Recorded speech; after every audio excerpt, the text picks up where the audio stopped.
یہ بات میں نے 5ویں جماعت میں پڑھی تھی. علامہ اقبال کی نظم شکوہ جواب شکوہ میں نے پڑھی. بانگ درا مجھے میرے بڑے بھائی صاحب نے بھیج دی تھی. ایک شعر تو وہ ہے بانگ درا کا جو میرے تحت الشعور میں کہیں چپک گیا تھا اور میری پوری زندگی کو اس نے ایک رخ پر ڈالا ہے.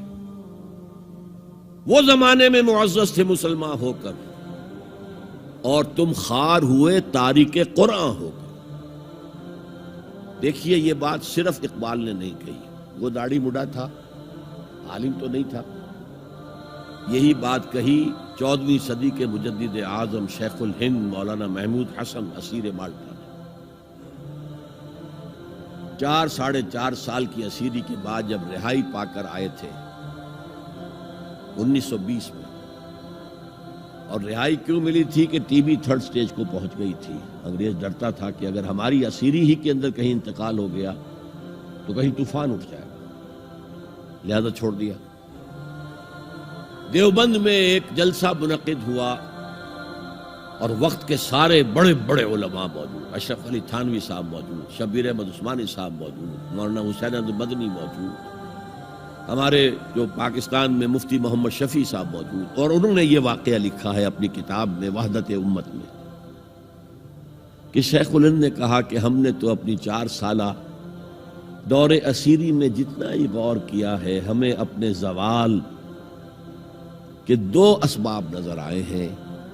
ایک ہمارا قرآن کو ترک کر دینا، یہ لفظ ہے اس کے اندر، نوٹ کیجئے.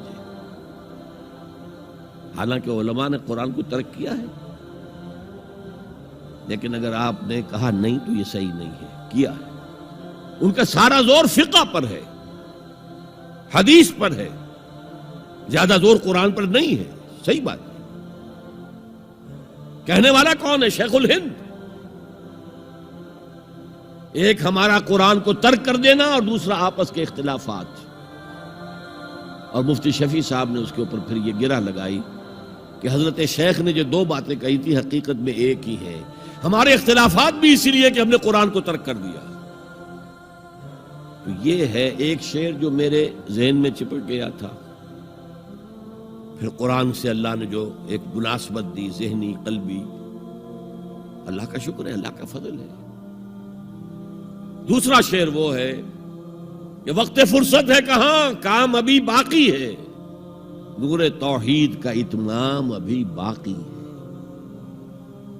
پورا کرہ ارضی جب تک کہ توحید سے جلوگر نہ ہو جائے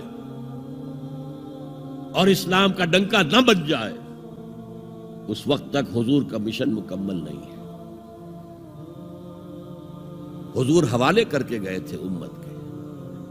خطبہ حجت الوداع میں آپ نے سوال کیا الا هل بلغت، اور 1.25 لاکھ کے مجمع نے جواب دیا انا نشهد انك قد بلغت الرسالة واديت الامانة ونصحت الامة وكشفت الغمة.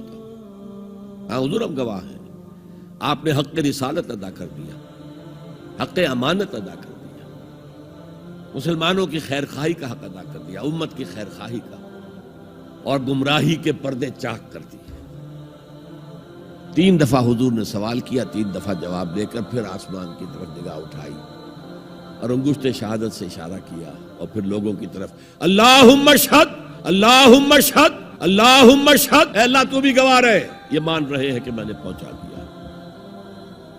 اسے میں کہا کرتا ہوں سائی آف ریلیف.